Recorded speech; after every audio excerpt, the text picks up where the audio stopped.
സഖാക്കളെ, സഹോദരീ സഹോദരന്മാരെ, ഇന്ന് സഖാവ് പി കൃഷ്ണപിള്ളയുടെ ചരമവാർഷിക ദിനമാണ്.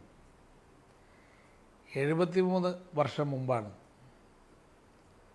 സഖാവ് നമ്മെ വിട്ടുപിരിഞ്ഞത്. 1948 ആഗസ്റ്റ് മാസം 19. സഖാവ് കൃഷ്ണപിള്ള 42 വയസ്സ് വരെ മാത്രമേ ജീവിച്ചിട്ടുള്ളൂ. ഈ ചുരുങ്ങിയ കാലം കൊണ്ട് ഇതിഹാസതുല്യമായൊരു ജീവിതം നയിച്ച ഒരു നേതാവെന്നുള്ള നിലയിൽ സഖാവ് കൃഷ്ണപിള്ള ദേശീയ തലത്തിൽ തന്നെ ശ്രദ്ധിക്കപ്പെട്ടു. വളരെ ചുരുങ്ങിയ കാലം ജീവിച്ച് അപൂർവ പ്രതിഭ തെളിയിച്ചിട്ടുള്ള, ലോകതലത്തിൽ തന്നെ അറിയപ്പെട്ട പലരുമുണ്ട്. ആ കൂട്ടത്തിൽ ഒരു പേരാണ് സഖാവ് പി കൃഷ്ണപിള്ളയുടെ പേര്. സഖാവ് ചെ ഗുവേരെ, ഭഗവത് സിംഗ് എന്നിവരെല്ലാം ചുരുങ്ങിയ കാലഘട്ടം ജീവിച്ച് ലോകശ്രദ്ധ പിടിച്ചു പറ്റിയവരാണ്.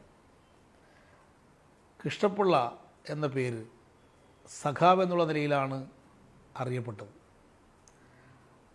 സഖാവ് എന്ന പേര് ഒരു വ്യക്തിയുടെ പേരായി മാറിയത് സഖാവ് കൃഷ്ണപിള്ളക്ക് മാത്രമാണ്. കൃഷ്ണപിള്ളക്ക് സമാനമായ ഒരു പേര് എടുത്തു പറയാൻ ഇന്ന് നമ്മുടെ മുമ്പിലില്ല. സഖാവിൻ്റെ ജീവിതം പരിശോധിച്ച് നോക്കിയാൽ 42 വർഷം ജീവിച്ചു എന്ന് പറയുമ്പോൾ അതിലൊരു 20 വർഷക്കാലമാണ് രാഷ്ട്രീയ പ്രവർത്തന രംഗത്ത് സജീവമായിട്ട് പ്രവർത്തിച്ചിട്ടുള്ളത്. ആദ്യ കാലഘട്ടത്തിൽ തന്നെ സ്വാതന്ത്ര്യ സമര പ്രസ്ഥാനത്തിൽ ഭാഗവാക്കാകാൻ കൃഷ്ണപിള്ള പരിശ്രമിച്ചിരുന്നു. അതിൻ്റെ ഭാഗമായി പ്രാദേശികമായി ഉള്ള പഠനത്തിനിടയിൽ ആ വിദ്യാഭ്യാസം, പ്രാഥമികമായിട്ടുള്ള വിദ്യാഭ്യാസവും മറ്റും മാത്രമേ കരസ്ഥമാക്കാൻ സാധിച്ചുള്ളൂ. അന്നത്തെ സാഹചര്യം അതായിരുന്നു.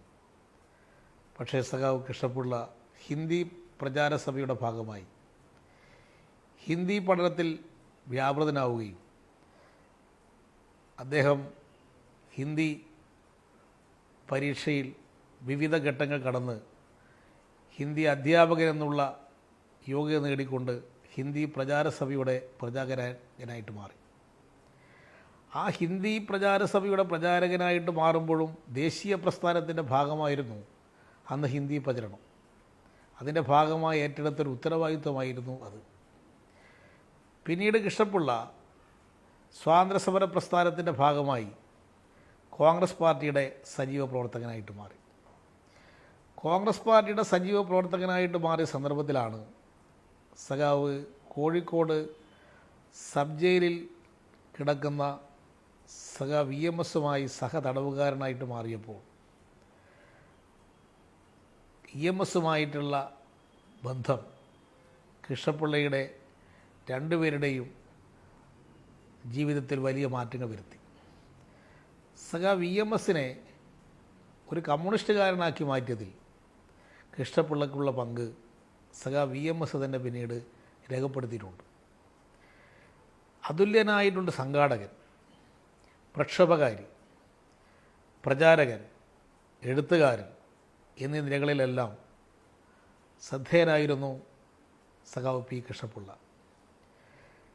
കോൺഗ്രസ് പാർട്ടിയിൽ പ്രവർത്തനത്തിനിടയിൽ തന്നെ കോൺഗ്രസിൻ്റെ രാഷ്ട്രീയ നിലപാടിൽ മാറ്റം വരുത്തണമെന്നാവശ്യപ്പെട്ടുകൊണ്ട് കോൺഗ്രസിനകത്ത് നിന്നുകൊണ്ട് സാധ്യമല്ല എന്ന് മനസ്സിലാക്കിയപ്പോഴാണ് കോൺഗ്രസ് സോഷ്യലിസ്റ്റ് പാർട്ടിയുടെ പ്രചാരകനായി സഖാവ് മാറുന്നത്.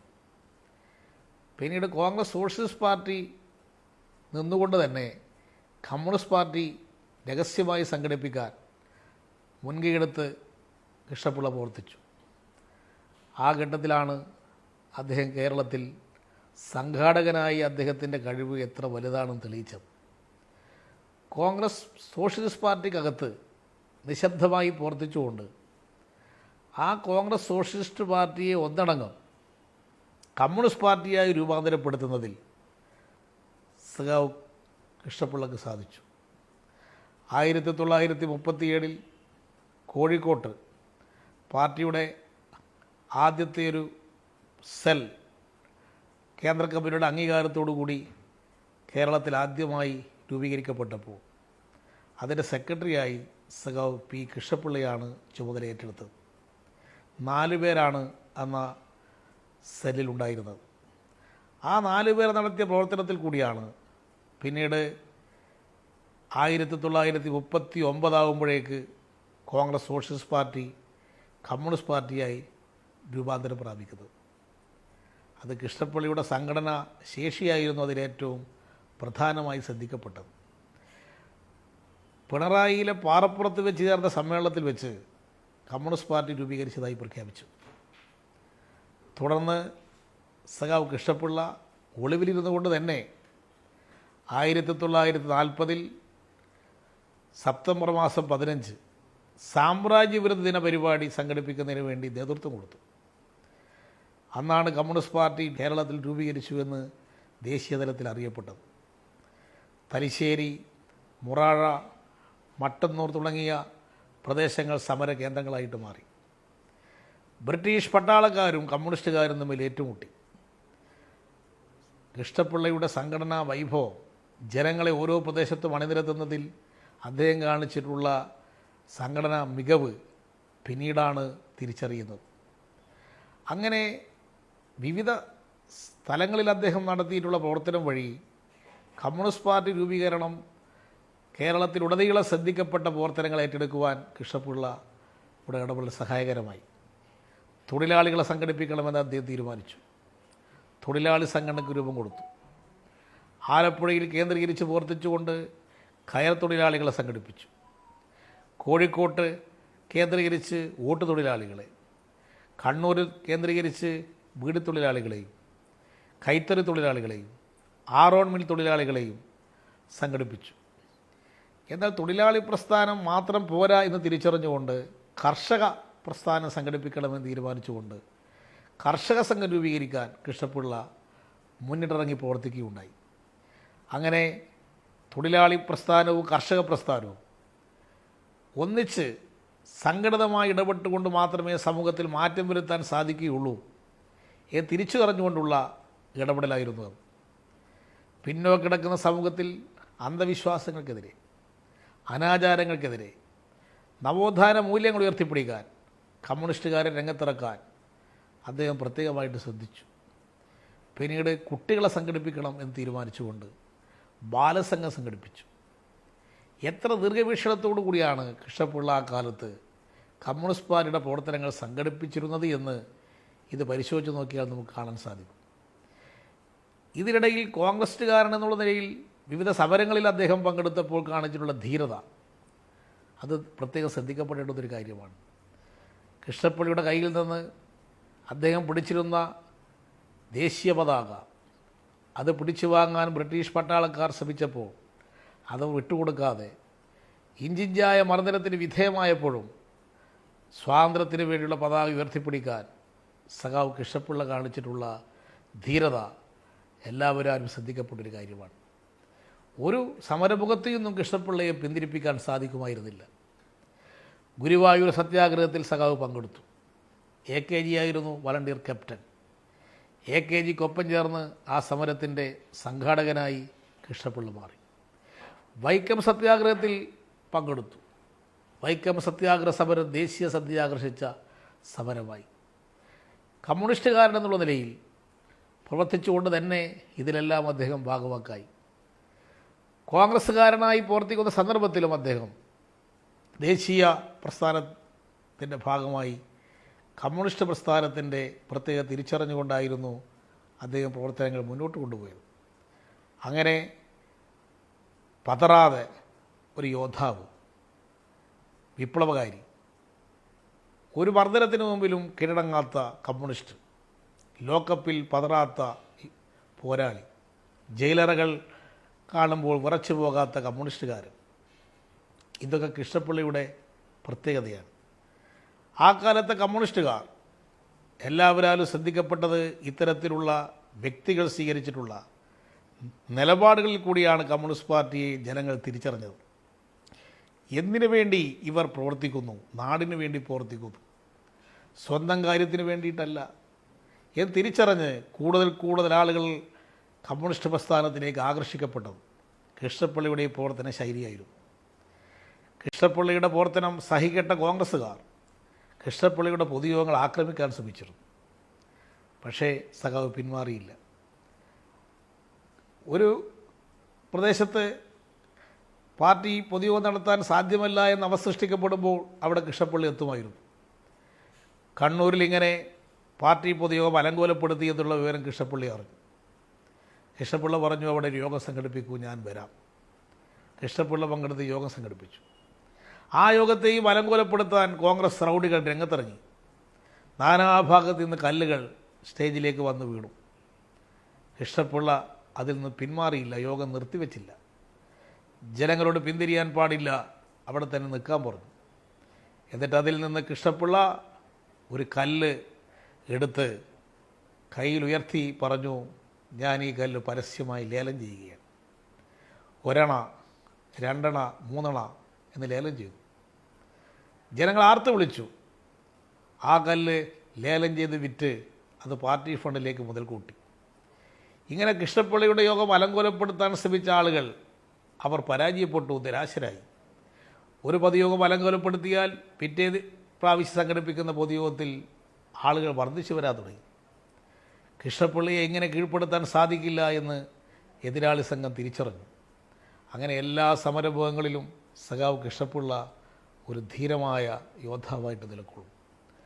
പുന്നപ്രവയലാർ സമരം സംഘടിപ്പിക്കുന്നതിൽ സഖാവ് കൃഷ്ണപ്പിള്ള വഹിച്ച പങ്ക് ആർക്കും വിസ്മരിക്കാൻ സാധിക്കുന്നതല്ല. 46 മുതൽ കൃഷ്ണപ്പിള്ള ആലപ്പുഴ കേന്ദ്രീകരിച്ചുകൊണ്ട് പ്രവർത്തിക്കുന്നുണ്ടായിരുന്നു. 1947 ആഗസ്റ്റ് 15 സ്വാതന്ത്ര്യം കിട്ടി. പക്ഷേ തിരുവിതാംകൂർ രാജഭരണത്തിന് കീഴിലായി. രാജഭരണത്തിന് കീഴിൽ നിന്ന് മോചിപ്പിച്ചാൽ മാത്രമേ തിരുവിതാംകൂറിന് സ്വാതന്ത്ര്യം ലഭിക്കുകയുള്ളൂ എന്ന് മനസ്സിലായ കൃഷ്ണപ്പിള്ള സ്വാതന്ത്ര്യ സമരത്തിൻ്റെ ഭാഗമായി ഒരു പോരാട്ടമായി തന്നെയാണ് രാജഭരണത്തിനെതിരായ സമരം ഏറ്റെടുത്തത്. അല്ലെങ്കിൽ പിന്നീട് ആ രാജഭരണം തിരുവിതാംകൂറിൽ തുടരുമായിരുന്നു. പുന്നപ്രവയലാർ സമരമാണ് സർ CP-യുടെ ദിവാൻ ഭരണം അറബിക്കടലിലേക്ക് വലിച്ചെറിഞ്ഞത്. ആ സമരത്തിൻ്റെ സംഘാടകരിൽ ഒരാളായിരുന്നു കൃഷ്ണപ്പിള്ള. അദ്ദേഹം ആലപ്പുഴയിൽ കേന്ദ്രീകരിച്ച് തൊഴിലാളികൾക്കിടയിൽ പ്രവർത്തിച്ച് പുന്നപ്രവയലാർ സമരത്തിൽ പങ്കെടുക്കേണ്ടുന്ന പ്രാധാന്യം ജനങ്ങളെ ഓർമ്മപ്പെടുത്തിക്കൊണ്ടിരുന്നു. EMSനോടൊപ്പം സഖാവ് പലയിടങ്ങളിലും സഞ്ചരിച്ചതായി ചരിത്രം പരിശോധിച്ച് നോക്കിയാൽ നമുക്ക് കാണപ്പെടുത്താൻ സാധിക്കും. അവിടെയെല്ലാം പോയി ആളുകളെ ആവേശം കൊള്ളിച്ച് സമരമുഖത്തേക്ക് ജനങ്ങളെ അണിനിരത്താൻ കൃഷ്ണപ്പിള്ള നേതൃത്വം കൊടുത്തു. അതിനിടയിലായിരുന്നു സഖാവ് കൃഷ്ണപ്പിള്ള ഒളിവിൽ കഴിയുന്ന സന്ദർഭത്തിൽ കമ്മ്യൂണിസ്റ്റ് പാർട്ടി നിരോധിച്ചു 48-ൽ. ആ നിരോധനം നേരിടുന്ന സന്ദർഭത്തിൽ കമ്മ്യൂണിസ്റ്റുകാരെല്ലാം ഒളിവിൽ നിന്നുകൊണ്ടാണ് പ്രവർത്തിച്ചത്. നേതാക്കന്മാർക്ക് പരസ്യമായി പ്രവർത്തിക്കാൻ സാധിക്കുമായിരുന്നില്ല. രഹസ്യ പ്രവർത്തനമായിരുന്നു അന്ന് കമ്മ്യൂണിസ്റ്റ് പാർട്ടി നടത്തിയിരുന്നത്. ഒളിവിൽ കഴിയുകയാണ് സഖാവിന് ഒരു വീട്ടിൽ കഴിയുമ്പോൾ പാമ്പ് കടി കേൾക്കുന്നത്. സഖാവ് കൃഷ്ണപ്പിള്ള തൻ്റെ കയ്യിലുള്ള ഒരു പുസ്തകത്തിൽ എഴുതി വെച്ചു, എന്നെ പാമ്പ് കടിച്ചിരിക്കുന്നു, എൻ്റെ കണ്ണും എൻ്റെ തലയും ഇരുളുന്നു, എല്ലാവരെയും വിവരമറിയിക്കുക, സഖാക്കളെ മുന്നോട്ട്. അതാണ് പ്രസിദ്ധമായ സഖാക്കളെ മുന്നോട്ട് എന്നൊരാശയമായി മാറുകയും കേരളത്തിലും ഇന്ത്യയിലും എമ്പാടുമുള്ള ജനങ്ങൾ സഖാക്കളെ മുന്നോട്ട് എന്ന് കേൾക്കുമ്പോൾ കൃഷ്ണപ്പിള്ള പാമ്പ് കടിയേറ്റ് മരിച്ച ആ കുറിപ്പിലെ വാചകങ്ങളാണ് എപ്പോഴും ഓർക്കുന്നത്. സഖാക്കളെ മുന്നോട്ട്. ഇന്നും ജനങ്ങൾക്ക് പ്രചോദനം ആ മുദ്രാവാക്യമാണ്. സഖാവ് കൃഷ്ണപ്പിള്ള ഈ ചുരുങ്ങിയ കാലം കൊണ്ട് ജീവിച്ച് എത്രയോ സമരങ്ങളിൽ പങ്കെടുത്ത് പ്രവർത്തിച്ച് കേരളത്തിലെ കമ്മ്യൂണിസ്റ്റ് പാർട്ടിയുടെ ആദ്യത്തെ സംസ്ഥാന സെക്രട്ടറിയാണ് സഖാവ് പി കൃഷ്ണപ്പിള്ള.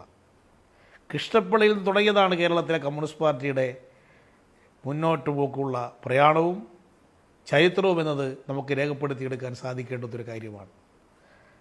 ഇന്ന് സ്വാതന്ത്ര്യദിനം വീണ്ടും 75ാമത് നാം ആചരിക്കുന്നു. 75 വർഷം സ്വാതന്ത്ര്യം കിട്ടിയാകുമ്പോൾ സ്വാതന്ത്ര്യത്തെക്കുറിച്ചുള്ള ചർച്ച വീണ്ടും സജീവമായിരിക്കുന്നു. കമ്മ്യൂണിസ്റ്റുകാർ സ്വാതന്ത്ര്യ സമരത്തിൽ പങ്കെടുത്തിട്ടുണ്ടോ എന്ന് ചോദിക്കുന്നവർ സഖാവ് പി കൃഷ്ണപിള്ളയുടെ ജീവിതം പഠിക്കണം. കൃഷ്ണപിള്ള സ്വാതന്ത്ര്യ സമരത്തിൽ പങ്കുവച്ചതുപോലെ പങ്കുവഹിച്ച മറ്റാരാണ് ഈ കേരളത്തിലുള്ളത്? കേരളത്തിലെ സ്വാതന്ത്ര്യ സമര ചരിത്രത്തിൽ ഏറ്റവും കൂടുതൽ പങ്കുവഹിച്ച വ്യക്തികളെ പരിശോധിച്ച് നോക്കിയാൽ അതിൽ പി കൃഷ്ണപിള്ളയുടെ പേര് മറക്കാൻ സാധിക്കുമോ? കമ്മ്യൂണിസ്റ്റുകാർ നടത്തിയിട്ടുള്ള സമരങ്ങൾ, ഓരോ പ്രദേശത്ത് നടത്തിയിട്ടുള്ള പോരാട്ടങ്ങൾ മറക്കാൻ സാധിക്കുമോ?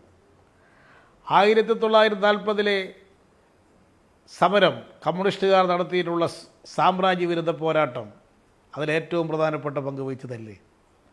ബ്രിട്ടീഷുകാർക്കെതിരായ പോരാട്ടത്തിൻ്റെ ഭാഗമാണ് കയ്യൂരിൽ 4 സഖാക്കൾ തൂക്കുമരത്തിൽ കയറി ജീവത്യാഗം ചെയ്യേണ്ടി വന്നത്.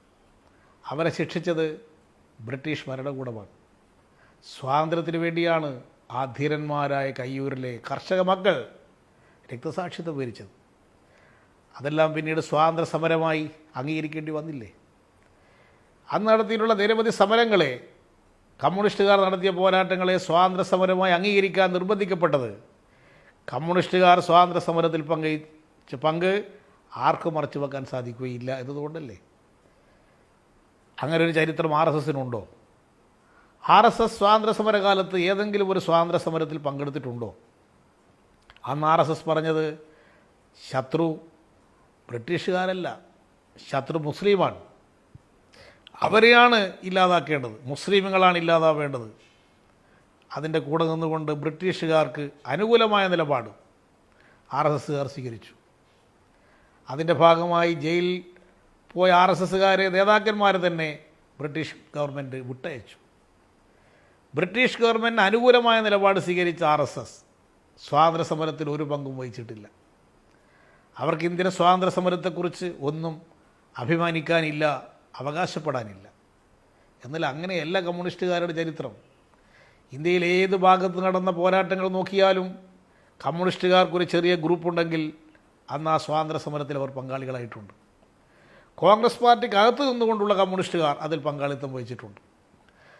47 വരെയുള്ള സ്വാതന്ത്ര്യ സമര പോരാട്ടങ്ങളിൽ എല്ലായിടത്തും കമ്മ്യൂണിസ്റ്റുകാർക്ക് പങ്കുണ്ട്.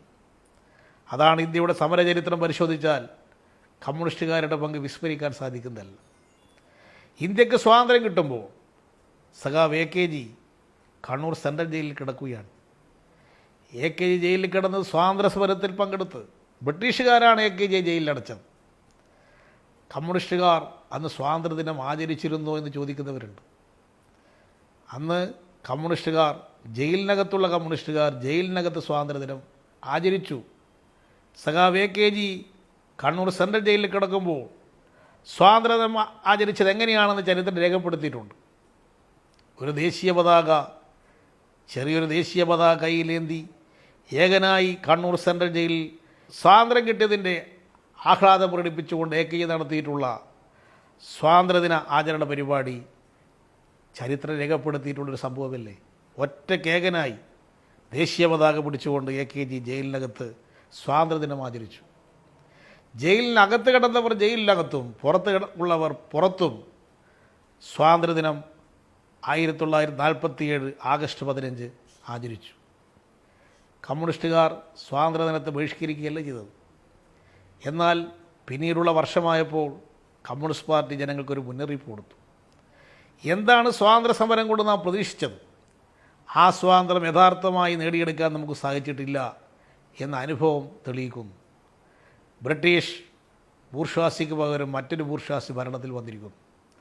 അതുകൊണ്ട് ഇത് ജാഗ്രത പാലിക്കണം. അതാണ് കമ്മ്യൂണിസ്റ്റ് പാർട്ടി സ്വീകരിച്ച നിലപാട്.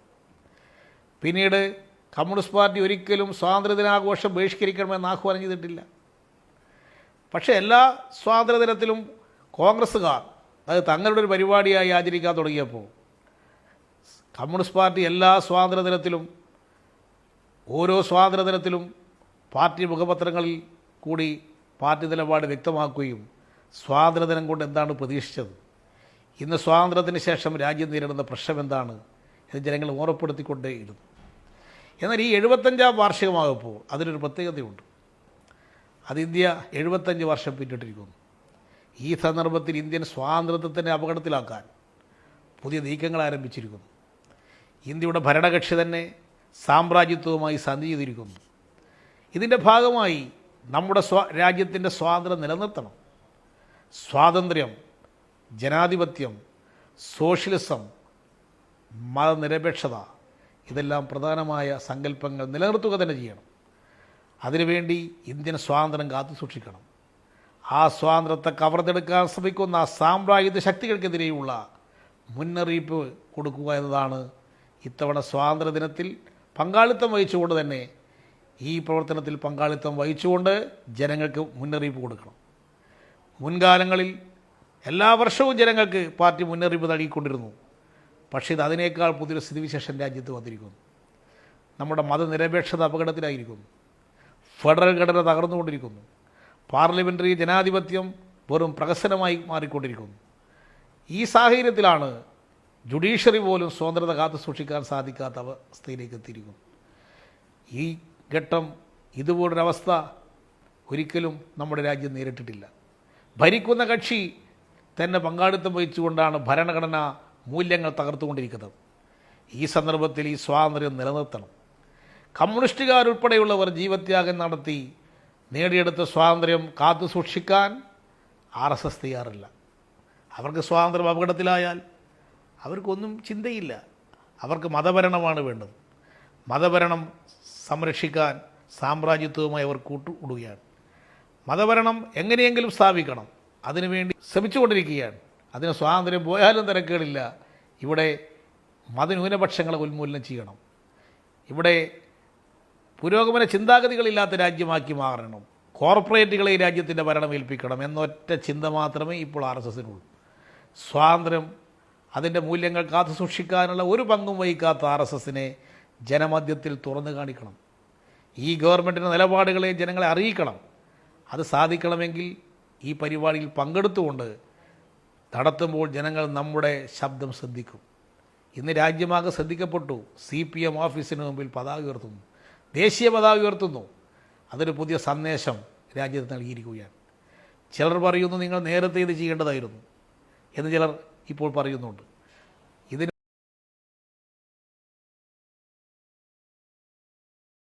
അതിരുന്നിട്ടില്ല. കമ്മ്യൂണിസ്റ്റുകാരായ ജനപ്രതിനിധികൾ എല്ലാ സന്ദർഭത്തിലും ആഗസ്റ്റ് 15-ന് പതാക ഉയർത്താറില്ലേ? കമ്മ്യൂണിസ്റ്റുകാരായതുകൊണ്ട് ഞങ്ങൾ പതാക ഉയർത്തുകയില്ല എന്ന് പറഞ്ഞുകൊണ്ട് മാറി നിന്നിട്ടുണ്ടോ? കമ്മ്യൂണിസ്റ്റ് പാർട്ടി ദേശീയ പതാക ഉയർത്തുകയില്ല എന്നൊരു നിലപാട് സ്വീകരിച്ചാൽ കമ്മ്യൂണിസ്റ്റ് പാർട്ടിക്ക് അത് ചെയ്യാൻ സാധിക്കുമായിരുന്നോ? 1957-ൽ EMS മുഖ്യമന്ത്രിയായപ്പോൾ ദേശീയ പതാക ഉയർത്തിയില്ലേ? എല്ലാ കമ്മ്യൂണിസ്റ്റ് മുഖ്യമന്ത്രിമാരും ഉയർത്തിയില്ലേ? മന്ത്രിമാർ ഉയർത്തിയില്ലേ? അതുകൊണ്ട് ഒരിക്കലും കമ്മ്യൂണിസ്റ്റ് പാർട്ടി ദേശീയ പതാക ഉയർത്താൻ പാടില്ല എന്നൊരു നിലപാട് സ്വീകരിക്കുകയോ ദേശീയ പതാകയെ അനാദരിക്കുകയോ ദേശീയ പതാകയെ നിഷേധിക്കുകയോ ചെയ്യുന്നൊരു സ്ഥിതി ഒരു കാലത്തും കമ്മ്യൂണിസ്റ്റ് പാർട്ടി CPIM സ്വീകരിച്ചിട്ടില്ല. ഇന്നത്തെ സാഹചര്യത്തിൽ ഈ പതാക ഉയർത്താൻ തീരുമാനിച്ചതിന് പ്രത്യേകമായ പ്രാധാന്യമുണ്ട്. അത് ജനങ്ങളെ ഈ കാര്യം പഠിപ്പിക്കണം.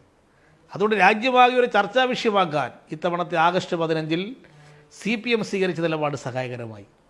ഇത് കൃഷ്ണപിള്ളയെ സ്മരിക്കൽ കൂടിയാണ്. ഇത്തവണത്തെ സ്വാതന്ത്ര്യദിനത്തിൽ കമ്മ്യൂണിസ്റ്റുകാർ പതാക ഉയർത്തിക്കൊണ്ട് ദേശീയ പതാക ഉയർത്തുമ്പോൾ സഖാവ് കൃഷ്ണപിള്ള പിടിച്ച പതാക, കൃഷ്ണപിള്ള ആ പതാക സംരക്ഷിക്കാൻ വേണ്ടിയാണ് തൻ്റെ കയ്യിൽ നിന്ന് പിഴുതു മാറ്റാൻ ശ്രമിച്ചപ്പോൾ അത് ഞാൻ പിടിക്കുക തന്നെ ചെയ്യുമെന്ന് പ്രഖ്യാപിച്ചുകൊണ്ട് കൃഷ്ണപിള്ള സ്വീകരിച്ച ആ ദേശീയ പതാകയാണ് കമ്മ്യൂണിസ്റ്റുകാർ ഇന്ന് ഉയർത്തിക്കെട്ടിയിരിക്കുന്നത്. ഞങ്ങൾക്കിതിൽ അഭിമാനമുണ്ട്. ചെങ്കൊടിയുടെ മാനം കാക്കാൻ കമ്മ്യൂണിസ്റ്റുകാർ പോരാടും. അതേപോലെ തന്നെ ഇന്ത്യൻ സ്വാതന്ത്ര്യം കാത്തു സൂക്ഷിക്കാനുള്ള പോരാട്ടം നടത്താൻ അതിന് ദേശീയ പതാക ഞങ്ങൾ ഉയർത്തിപ്പിടിക്കും. ആ സന്ദേശമാണ് കമ്മ്യൂണിസ്റ്റുകാർ CPIM ജനങ്ങൾക്ക് നൽകിയിരിക്കുന്ന ഈ വർഷത്തെ സന്ദേശം. ഇത് വരും ദിവസങ്ങളിൽ വലിയ ചർച്ചാ വിഷയമായിട്ട് മാറും. കമ്മ്യൂണിസ്റ്റുകാർ ഇതിനൊക്കെ എതിരാണെന്ന് ചിന്തിക്കുന്ന കുറേ ആളുകൾ കോൺഗ്രസ്സിലും മറ്റു പാർട്ടിയിലും പോയി അഭയം പ്രാപിച്ചിട്ടുണ്ട്. അവർക്ക് CPMുമായി എടുക്കാനുള്ളൊരു പുതിയ അവസരം കിട്ടിയിരിക്കുകയാണ്. ധാരാളം ആളുകൾ ഈ പാർട്ടി തെറ്റിദ്ധരിച്ചിട്ടുണ്ട്. ആ തെറ്റിദ്ധരിക്കപ്പെട്ട ജനവിഭാഗങ്ങൾക്ക് CPIM ഒരു സന്ദേശം നൽകിയിരിക്കുന്നു. എന്താണ് ഈ പാർട്ടി? പാർട്ടിയുടെ നിലപാടെന്താണ്? ദേശീയ പതാകയ്ക്ക് വേണ്ടി നിലക്കുള്ള പാർട്ടി തെറ്റിദ്ധരിക്കപ്പെട്ടിരിക്കുന്നു ജനസമൂഹത്തിൻ്റെ മുമ്പിൽ. ആ തെറ്റിദ്ധാരണ മാറ്റാൻ ഇത്തവണ പാർട്ടി സ്വീകരിച്ച നിലപാട് കൊണ്ട് സഹായകരമായി. അതുകൊണ്ട് നമുക്ക് അഭിമാനത്തോടു കൂടി പറയാം, കൃഷ്ണപിള്ള ഉയർത്തിപ്പിടിച്ച ആ ദേശീയ പതാകയുടെ മാനം കാക്കാൻ കമ്മ്യൂണിസ്റ്റുകാർ ജീവത്യാഗം ചെയ്തതും ഇന്ത്യൻ സ്വാതന്ത്ര്യം സംരക്ഷിക്കാൻ വേണ്ടിയുള്ള പോരാട്ടത്തിൽ പങ്കെടുക്കും. RSSന് സാധിക്കുകയില്ല. കോൺഗ്രസ്സുകാർക്ക് അത് സാധിക്കണം. അതിനവരെ കൂടി പ്രാപ്തമാക്കി എല്ലാ ദേശീയ ജനാധിപത്യ മതനിരപേക്ഷ ശക്തികളെയും അണിനിരത്താൻ വേണ്ടിയിട്ടുള്ള പുതിയ ഉത്തരവാദിത്വം നമുക്കുണ്ട്. അതിൻ്റെ ഭാഗമായി CPIM നടത്തുന്ന ഇന്നത്തെ ഇടപെടൽ സഖാവ് കൃഷ്ണപിള്ളയെ സ്മരിക്കുക കൂടിയാണ് ചെയ്യുന്നത്. അതോടൊപ്പം കേരളത്തിൽ ഇടതുപക്ഷ ജനാധിപത്യ മുന്നണി സർക്കാർ വീണ്ടും അധികാരത്തിൽ വന്നിരിക്കുന്നു. LDF സർക്കാർ വീണ്ടും വന്നതിന് ശേഷം നടത്തുന്ന, തുടർച്ചയായ ഭരണം ലഭിച്ചതിന് ശേഷം നടത്തുന്ന ആദ്യത്തെ കൃഷ്ണപിള്ള ദിനമാണിത്. LDFന് തുടർ ഭരണം കേരളത്തിൽ എന്നിവിടെ പ്രതീക്ഷയായിരുന്നു. നമുക്കെപ്പോഴും ഈ ചിന്തയുണ്ടായിരുന്നു, ഇതെപ്പോഴെങ്കിലും നടക്കുമോ എന്നുള്ളത്. ഇത്തവണ നമുക്കത് സാധ്യമായത് കേരളത്തിലെ ഇടതുപക്ഷ ജനാധിപത്യ ശക്തികളെ ആകെ നമുക്ക് ഒന്നിച്ചണിനിരത്താൻ സാധിച്ചു. അതോടൊപ്പം CPIM മെമ്പർമാർ അരയും തലയും പുറക്കി പ്രവർത്തിച്ചു. എല്ലാം മറന്ന് ഈ ഒറ്റ ലക്ഷ്യത്തിന് വേണ്ടി കേന്ദ്രീകരിച്ച് പ്രവർത്തിച്ചു. പാർട്ടിയെ സംബന്ധിച്ചിടത്തോളം അഭിമാനിക്കാൻ സാധിക്കുന്ന ഒരു കാര്യമാണ് തുടർഭരണം ഉണ്ടാക്കാൻ ഇത്തവണ നമുക്ക് സാധിച്ചു എന്നുള്ളത്. ഇത്തവണ നാം അധികാരത്തിൽ വന്നിരുന്നില്ലെങ്കിൽ വർഗീയ ശക്തികളും പിന്തിരിപ്പന്മാരും ഈ കേരളം കൈയടക്കും. കോർപ്പറേറ്റുകൾ ഈ കേരളത്തിൽ വിഹരിക്കും. സാമൂഹ്യ വിരുദ്ധന്മാർ അവരുടെ താവളങ്ങൾ സൃഷ്ടിക്കും. അതെല്ലാ ജനങ്ങളെയും അത് പ്രതികൂലമായി ബാധിക്കും. ധനമൂലധന ശക്തികൾ കേരളത്തിൽ കേന്ദ്രീകരിച്ച് കേരളത്തിൻ്റെ എല്ലാ വിഭവങ്ങളും കൊള്ളയടിക്കും. ഇത് കാത്തു സൂക്ഷിക്കാൻ ഇപ്പോൾ നമുക്ക് സാധിക്കുന്നത് LDFന് തുടർഭരണം ഉണ്ടായതുകൊണ്ടാണ്. സഖാവ് പിണറായി വിജയൻ രണ്ടാമത് മുഖ്യമന്ത്രിയായിരിക്കും. ഇത് ജനങ്ങളുടെ പ്രതീക്ഷയാണ്. ജനങ്ങൾക്ക് LDFിൽ വലിയ പ്രതീക്ഷയാണ് ഉള്ളത് എന്ന് നാം മനസ്സിലാക്കണം. ആ പ്രതീക്ഷക്കനുസരിച്ച് LDF ഉയർന്ന് പ്രവർത്തിക്കുക തന്നെ ചെയ്യും. പക്ഷെ പരിമിതികളുണ്ട്, വെല്ലുവിളികളുണ്ട്. നമുക്ക് കേരളത്തെ നവീകരിക്കണം. ഇവിടെ വിദ്യാസമ്പന്നരായ പുതിയ തലമുറ വളർന്നു വരുന്നുണ്ട്.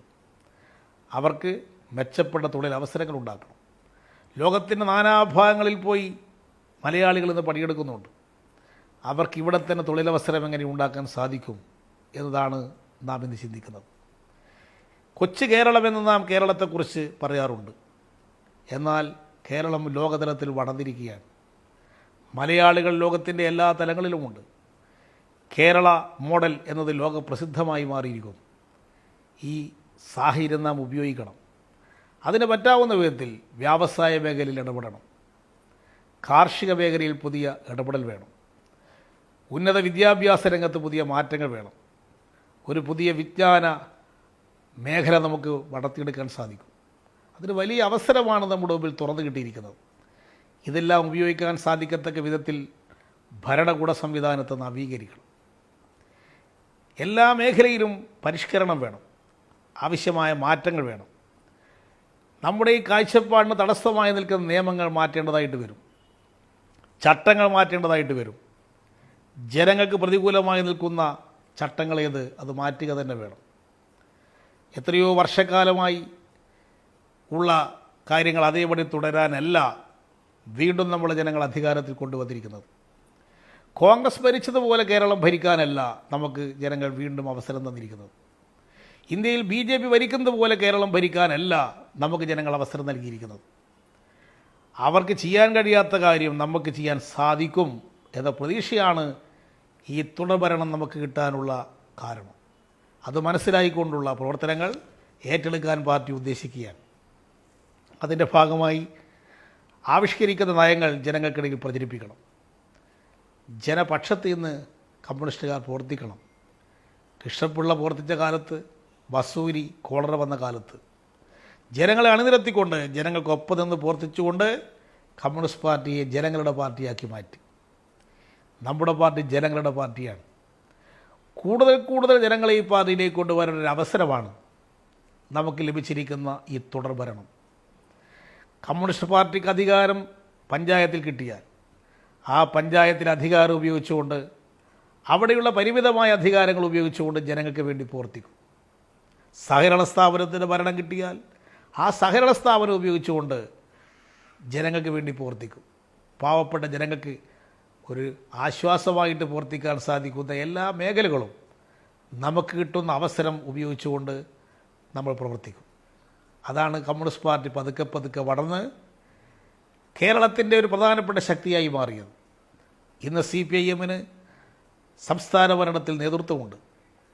മഹാഭൂരിപക്ഷം തദ്ദേശ ഭരണ സ്ഥാപനങ്ങളിൽ പങ്കാളിത്തമുണ്ട്, നേതൃത്വമുണ്ട്.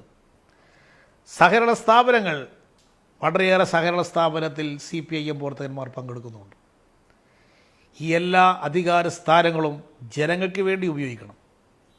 ജനപക്ഷത്തിൽ നിന്ന് ആലോചിച്ചുകൊണ്ടേയിരിക്കണം. അധികാരം കൈയാളുന്ന ഓരോ ജനപ്രതിനിധിയും, ഓരോ ഉത്തരവാദപ്പെട്ട ആളും, പഞ്ചായത്ത് മെമ്പറും, സഹകരണ സ്ഥാപനത്തിൻ്റെ നടത്തിപ്പുകാരനും പാവപ്പെട്ടവനിൽ പാവപ്പെട്ടവനെ സഹായിക്കാൻ തൻ്റെ അധികാരം ഉപയോഗിച്ച് എങ്ങനെ സാധിക്കും എന്ന് നിരന്തരമായി ചിന്തിച്ചുകൊണ്ടേയിരിക്കണം. അതിൻ്റെ ഭാഗമായിട്ട് തനിക്കുള്ള അവസരം അതിനുവേണ്ടി ഉപയോഗിക്കണം. അതിന് തടസ്സം എന്ത് എന്ന് നമ്മുടെ അനുഭവത്തിൽ കൂടി തോന്നുമ്പോൾ ആ തടസ്സം മാറ്റണം. അതാരാണ് തടസ്സം മാറ്റേണ്ടത്? ബന്ധപ്പെട്ടവരുടെ ശ്രദ്ധയിൽ കൊണ്ടുവന്ന് തടസ്സം മാറ്റുക തന്നെ വേണം. അത്തരം നിലപാടുകളാണ് നാം സ്വീകരിക്കേണ്ടത്. അതാണ് CPIM ഇത് ഉദ്ദേശിക്കുന്നത്. അതിൻ്റെ അടിസ്ഥാനത്തിൽ നമ്മുടെ എല്ലാവരുടെയും മനോഭാവത്തിൽ മാറ്റം വേണം. CPM പ്രവർത്തകന്മാരുടെ മനോഭാവത്തിൽ പാർട്ടി ഓഫീസുകൾ അധികാര കേന്ദ്രങ്ങളായി മാറിയരുത്. പാർട്ടി ഓഫീസുകളിൽ വരുന്നവരോട് മാന്യമായി ഇടപെടുക, അവരുടെ ശബ്ദം കേൾക്കുക, എന്താണ് പരിമിതി എന്നവരെ അറിയിക്കുക. എല്ലാ പാർട്ടി ഓഫീസുകളും ജനങ്ങളുടെ ആശ്വാസ കേന്ദ്രങ്ങളായിട്ട് മാറണം. ജനങ്ങൾക്ക് പ്രതീക്ഷയുള്ള കേന്ദ്രങ്ങളായിട്ട് പാർട്ടി ഓഫീസുകൾ മാറണം. ഇതേ നിലയിൽ തന്നെയായിരിക്കണം മന്ത്രിമാരുടെ ഓഫീസും തദ്ദേശ ഭരണ സ്ഥാപനങ്ങളുടെ ഓഫീസും സഹകരണ സ്ഥാപനങ്ങളുടെ ഓഫീസുകളും പ്രവർത്തിക്കേണ്ടത്. അധികാരത്തിൻ്റെ ഗർവ് ഒരു മേഖലയിൽ നിന്നും പ്രകടിപ്പിക്കാൻ പാടില്ല. അഴിമതി ഒരു കാരണവശാലും അനുവദിക്കാൻ പാടില്ല. ഏതെങ്കിലും തരത്തിലുള്ള അഴിമതി പ്രശ്നം ഉണ്ടായാൽ അത് ബന്ധപ്പെട്ടവരുടെ ശ്രദ്ധയിൽപ്പെടുത്തുകയും കർശനമായ നടപടികൾക്ക് വിധേയമാക്കുകയും ചെയ്യണം. അഴിമതിരഹിതമായൊരു ഭരണം ഉണ്ടാക്കാൻ കമ്മ്യൂണിസ്റ്റുകാർക്ക് കഴിയും എന്ന പ്രതീക്ഷ ജനങ്ങൾക്കുണ്ട്. ഇന്ന് കേരളത്തിൽ അഴിമതി തീരെയില്ലാത്തൊരു സംസ്ഥാനമായി മാറി എന്ന് നാം അവകാശപ്പെടുന്നില്ല. ഇപ്പോഴും ചില പ്രശ്നങ്ങൾ പ്രാദേശികമായി ഉയർന്നു വരുന്നുണ്ട്. പക്ഷേ നമ്മുടെ ശ്രദ്ധയിൽപ്പെട്ടാൽ അത് കണ്ടില്ല നടിക്കുകയല്ല വേണ്ടത്. അത്തരം പ്രശ്നങ്ങൾ ഇല്ലാതാക്കാനാണ് നാം ഇടപെടേണ്ടത്. ഇന്ന് അഴിമതി ഏറ്റവും കുറഞ്ഞ സംസ്ഥാനം എന്ന പേര് കേട്ട കേരളം അഴിമതി തീരെ ഇല്ലാത്ത സംസ്ഥാനം എന്ന പേര് കേൾക്കുന്ന സ്ഥിതി ഉണ്ടാകണം. ഇങ്ങനെയുള്ള വലിയ കാര്യങ്ങൾ നമുക്ക് ചെയ്യാനുണ്ട്. അതിദരിദ്രന്മാരായിട്ടുള്ള 5 ലക്ഷത്തോളം ആളുകൾ ഈ കേരളത്തിലുണ്ട്. അവരെ അതിൽ നിന്ന് മോചിപ്പിച്ച് ദാരിദ്ര്യത്തിൽ നിന്ന് മോചിപ്പിക്കുക എന്നതാണ് ഈ ഗവൺമെൻറ് ആദ്യ പരിഗണന. അതിൽ കുടുംബത്തിൽ ഒരാൾക്കെങ്കിലും ജോലി, വീട്, അത്യാവശ്യ സൗകര്യങ്ങൾ, വിദ്യാഭ്യാസ സൗകര്യം, ആരോഗ്യ സൗകര്യം ഏർപ്പാട് ചെയ്ത് കൊടുക്കുക. അതിനാണ് നാം മുൻഗണന കൊടുക്കുന്നത്. അതോടൊപ്പം ഇവിടെ സ്ത്രീകൾക്ക് തൊഴിലെടുക്കാൻ കഴിയുന്ന മുഴുവൻ സ്ത്രീകൾക്കും തൊഴിലവസരം സൃഷ്ടിക്കണം. അത് സാധിച്ചാൽ ലോകതലത്തിൽ തന്നെ കേരളം ശ്രദ്ധിക്കപ്പെടും.